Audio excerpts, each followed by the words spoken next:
Hello students, I am Dr. A.B. Patil. Welcome in this session of Plant Growth and Mineral Nutrition, lecture number 6. In this lecture, we will discuss about the two hormones, and these are nothing but the ethylene and abscisic acid. Ethylene and abscisic acid, these are the two plant hormones, and these two hormones which are known as growth inhibitors. Already we discussed about the three other plant growth hormones, which are nothing but the auxin, gibberellin and cytokinin. These hormones which are the growth promoters. In this lecture we discuss about the growth inhibitors. So first we discuss about the ethylene.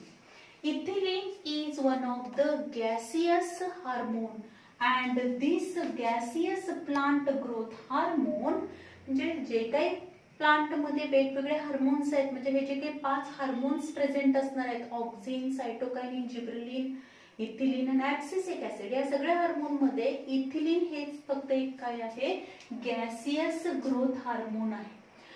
Danny in 1924 observed that this ethylene which play very important role or which is effective in the fruit ripening process.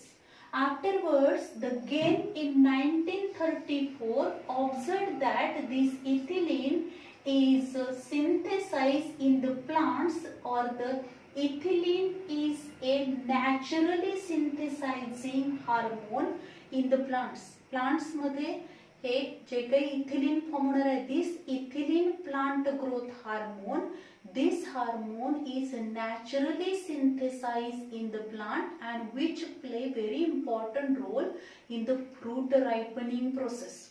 Then the next, the Crocker in 1930 observed that this hormone which play very important role in the fruit ripening, so this hormone is called as a fruit ripening hormone. Then if you observe, the source of ethylene is nothing but the ethopon which is the source of ethylene, and this ethylene which is released in the gaseous form, and this gaseous hormone which affect on the fruits, and then there is a ripening of the fruits. जे काही mature fruits आहेत, त्या mature fruits मध्ये रायपनिंगची process घडवून आणण्याचं काम हे ethylene करणार आहे. If you observe, this hormone which is present in the shoot, root, meristem, and it is present in the shoot, root, meristem, as well as this hormone which is also present in the is present in the mature fruit. जे काही mature fruits आहेत, म्हणजे जे fruits असणार आहेत, जेव्हा ती ripening process त्यांची स्टार्ट होणार आहे, त्या फ्रुट्स मध्ये, म्हणजे जेव्हा फ्रूट डेव्हलप होणार आहे त्या फ्रुट्स मध्ये हे इथिलीन हार्मोन हे प्रेझेंट असेल. त्याचबरोबर ते कुठे प्रेझेंट असणार आहे, शूट मध्ये आहे, रूट मेरिस्टेम, शूट मेरिस्टेम मध्ये this ripening hormone which is present. And the precursor of this hormone, ethylene hormone, which is nothing but the one of the amino acid methionine. Methionine, this amino acid is the precursor of ethylene.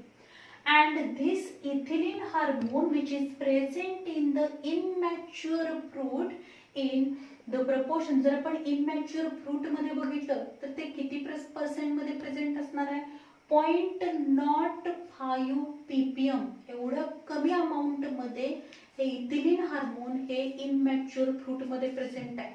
But whenever there is a ripening process, this quantity of ethylene hormone which is increases 100-fold, then the quantity which is present or the proportion which is present in the immature fruit. Immature fruit मध्ये ते किती आहे, 0.05 ppm एवढा आहे.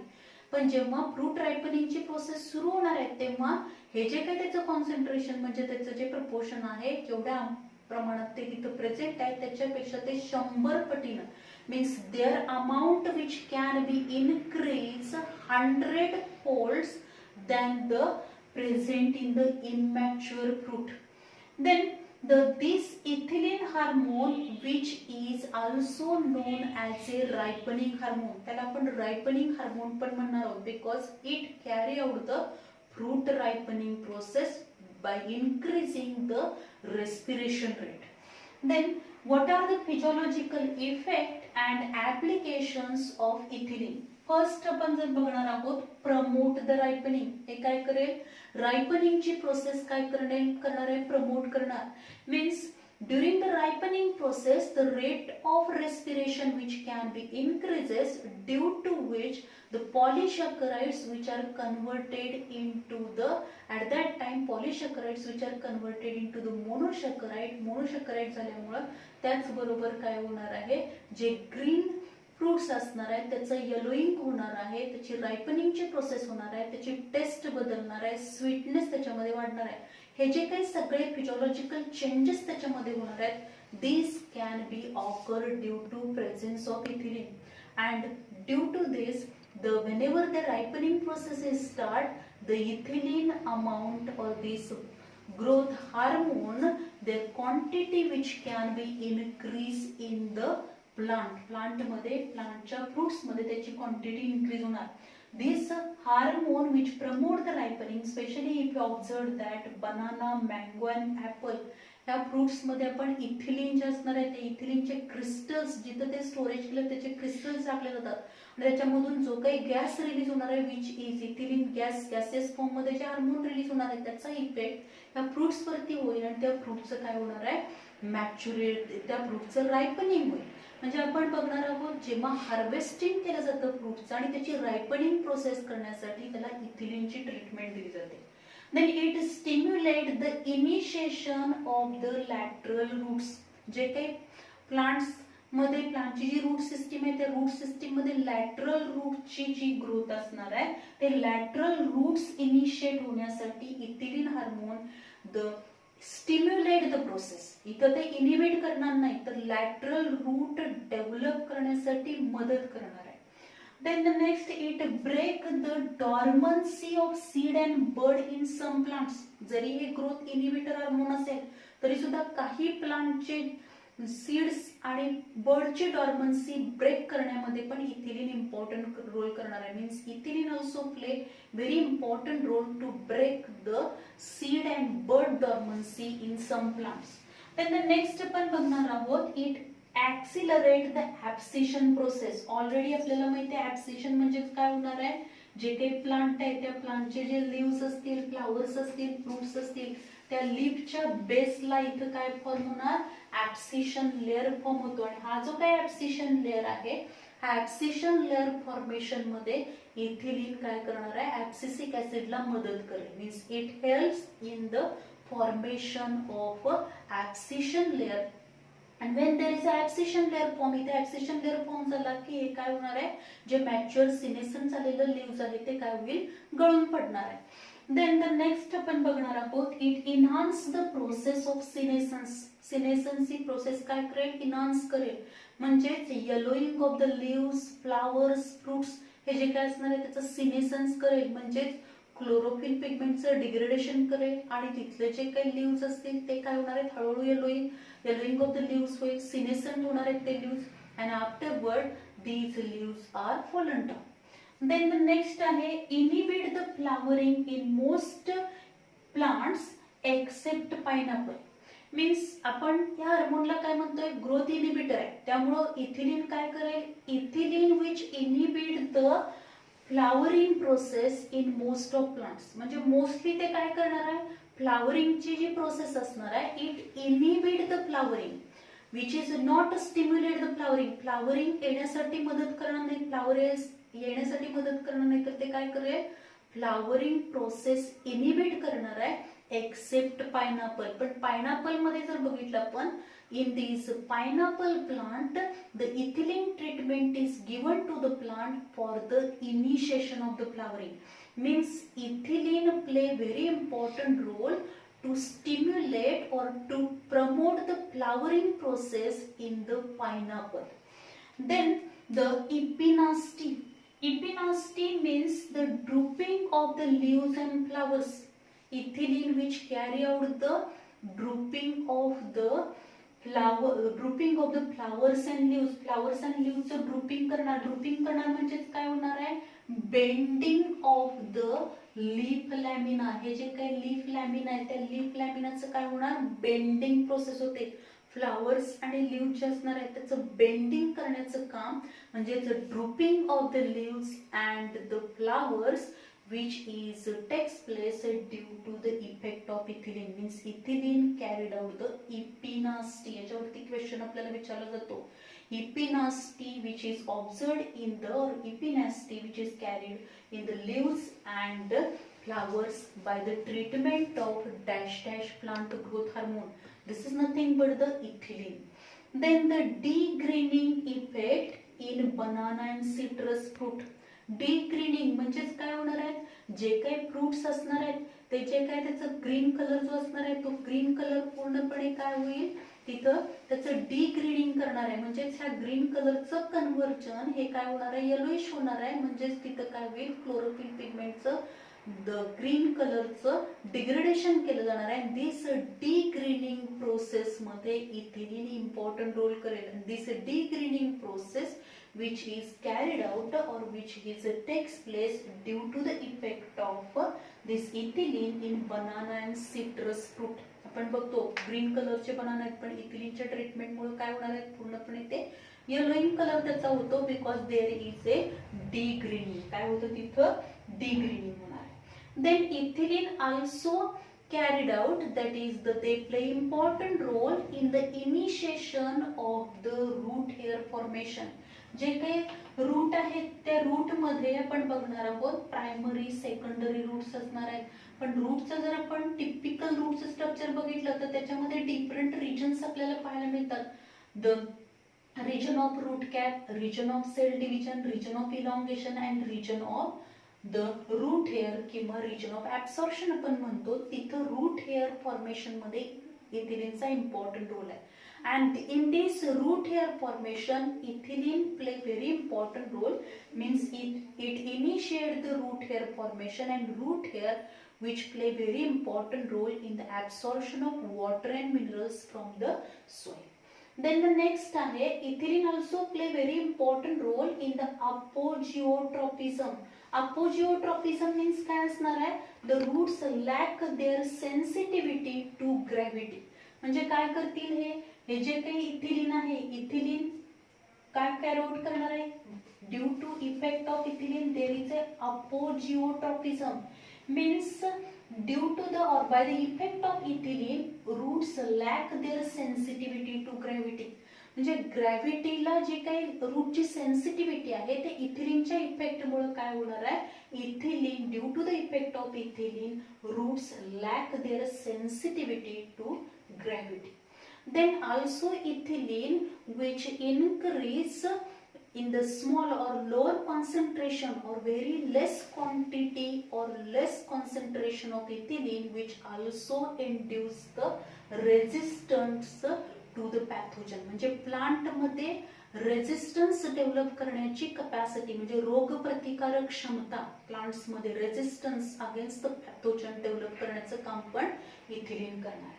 Then it also inhibits the growth of lateral buds. ज्या काही lateral buds आहेत त्या lateral buds म्हणजे आपल्याला माहिती आहे की त्या ॲक्झिलरी आणि एक्स्ट्रा ॲक्झिलरी रिजन मध्ये काय प्रेझेंट आहेत, बड प्रेझेंट आहेत.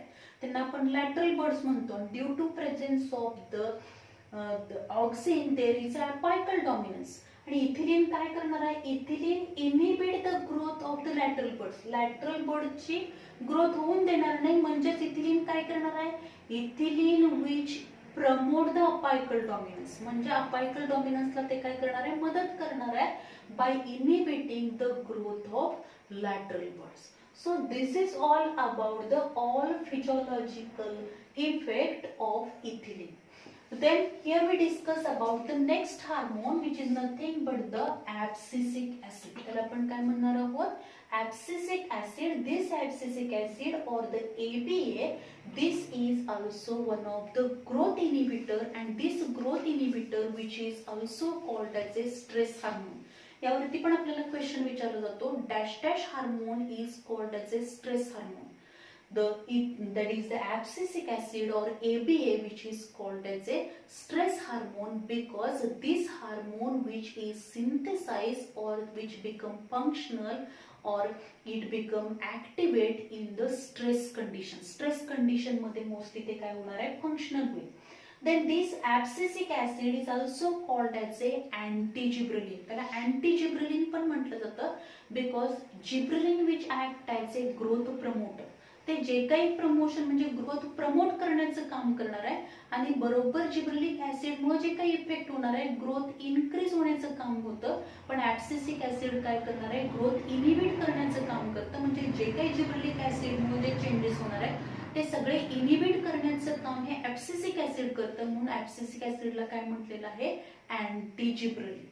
Then the Carns and Addicott in 1961 to 1965 they observed that there is a shading of cotton balls in cotton plant. Cotton plants मध्ये त्यांनी काय बघितलेलं आहे, there is a shedding of cotton balls. जे काही cotton balls आहेत ते cotton balls mature होण्याच्या आधीच तिथे काय दिसले, शेडिंग झालं त्याचं, म्हणजे गळून पडलेले आहे.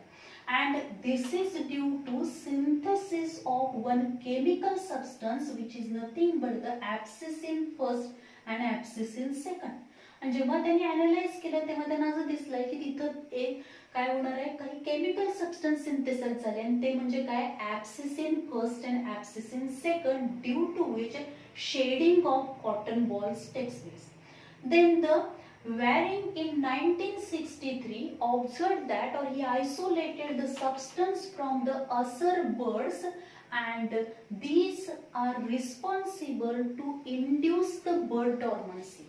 याच्यामध्ये एक त्यांनी काय केलंय, असर बर्ड मधून काय केलंय, एक सबस्टन्स आयसोलेट केला आणि तो जो काही सबस्टन्स आयसोलेट केला की ज्याच्यामुळे काय झालं होतं, तर जी बर्डची डॉर्मन्सी आहे, this dormancy, bird dormancy which can be induce by the effect of the dormin. Dormin नावाचा एक तिथं काय झालेला आहे, केमिकल सबस्टन्स सिंथेसाइज झाला. Due to synthesize of this dormin substance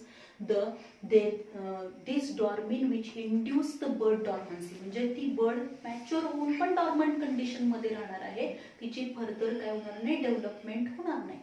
Then the next आपण बघणार आहोत, that is the abscisic acid which is chemically, जर आपण त्याचं स्ट्रक्चर बघितलं तर याच्यामध्ये आपल्याला काय पाहायला मिळेल, 15 कार्बन स्क्विटर्पिनॉइड सिंथेसाइज फॉर्म ए मॅव्हॅलोनिक ऍसिड. मॅव्हॅलोनिक ऍसिड पासून ते काय झालेलं आहे, सिंथेसाइज झालेलं आहे. And this abscisic acid which is also known as a stress hormone and anti-gibberellin, and this hormone shows some physiological effect and application. First त्याचं application आहे, it promote the abscission of the leaves because abscisic acid which play very important role in the formation of abscission layer at the base of leaves, flowers and fruit. जे काही leaves, flowers, fruit आहेत त्याच्या बेसला ऍब्सिशन layer form करण्याचं काम, म्हणजे तिथे abscisic acid synthesise होणार आणि त्या ऍब्सिशन लेअर फॉर्म होईल, due to which the falling of the leaves, flowers and fruits can be takes place.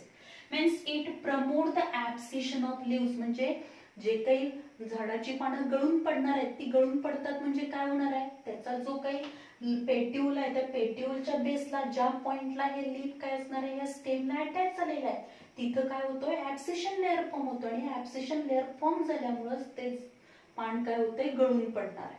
म्हणजेच हे काय करेल, promote the abscission of the leaves. Then induce the dormancy in the bird and seed. आपण आतापर्यंत hormone बघितले, auxin, gibberellin, सायटोकाइनिन, ते काय करत होते, सीडची डॉर्मन्सी ब्रेक करत होते and promote the seed germination. पण हे हार्मोन जे ऍब्सिसिक ऍसिड हे काय, ग्रोथ इनिबिटर आहे, त्यामुळे ते काय करणार, डॉर्मन्सी इंड्यूस करणार आहे. म्हणजे एखादं सीड जर डॉर्मंट कंडिशन मध्ये असेल तर त्याची डॉर्मन्सी अजून वाढवण्याचं काम करेल, त्याची सीड जर्मिनेशनची प्रोसेस ही काय करणार आहे, इनिबिट करण्याचं काम करेल.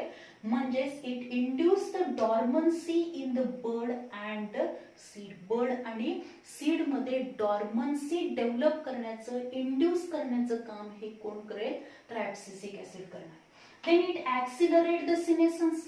सिनेसनची प्रोसेस जी असणार आहे ती ऍक्सिलरेट करण्याचं काम करतं. म्हणजेच काय असेल, जे एखादं लीफ जे आहे ते लीफ येलोइंग जे मॅच्युअर झाल्यानंतर हळूहळू त्याच्या ज्या सेल्स असणार आहेत त्याच्यामधलं काय होणार आहे, डिग्रेडेशन. जे लीफ आहे त्याच्यामध्ये डिग्रेडेशन ऑफ क्लोरोफिल पिगमेंट व्हायला लागतं आणि हळूहळू ते लीफ काय होणार आहे, येलोइंग ऑफ द लीफ होणार.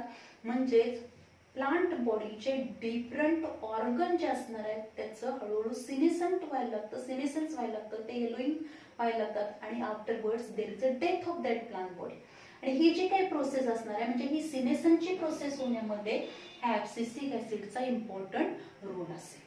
Then it inhibit and delay the cell division, cell elongation, as well as it delay and inhibit the cell division in the cambium cells. Especially it inhibit the mitosis of the vascular cambium. म्हणजे एक तर ते काय करणार आहे, sale डिव्हिजनची process काय करतील, inhibit करतील, सेल इलॉंगेशन इनिबिट करणार आहे. त्याचबरोबर आपण बघितलं होतं एखादा स्टेमचा रूटचा आपण टीएस घेतल्यानंतर त्याच्यामध्ये आपल्याला असे व्हॅस्क्युलर बंडल दिसणार आहेत.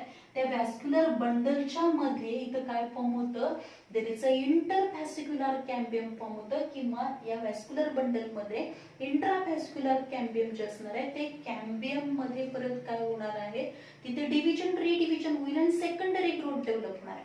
म्हणजे त्या व्हॅस्क्युलर कॅम्बियम मध्ये जे मायटोसिस होणार आहे ते मायटोसिसची प्रोसेस म्हणजे डिव्हिजन रिडिव्हिजनची जी प्रोसेस असणार आहे ती इनिबिट करण्याचं काम हे ऍब्सिसिक ऍसिड करेल. Means abscisic acid which inhibit and delay, एक तर इनिबिट करणारच आहे त्या पद्धतीने काय करेल, डिले करणार, ती प्रोसेस पुढे ढकलण्याचं काम करणार आहे. म्हणजेच जी प्रोसेस सेल डिव्हिजनची प्रोसेस व्हायला पाहिजे ती त्यावेळी प्रोसेस होणार नाहीये. म्हणजेच सेल डिव्हिजन इनिबिट करण्याचं काम, सेल इलॉंगेशन इनिबिट करण्याचं काम mitosis in the vascular cambium which is inhibited by this abscisic acid. Then it is also act as a anti-transpirant. म्हणजेच काय करेल, it act as a anti-transpiration process. म्हणजे जी काही ट्रान्सपिरेशनची प्रोसेस होणार means loss of water in the form of water vapour through the stomata. जो काही स्टोमा आहे, स्टोमा म्हणजे काय असणार आहे, it is a elliptical aperture which is form from these two guard cells. When the stoma is open loss of water in the form of water vapour होणार.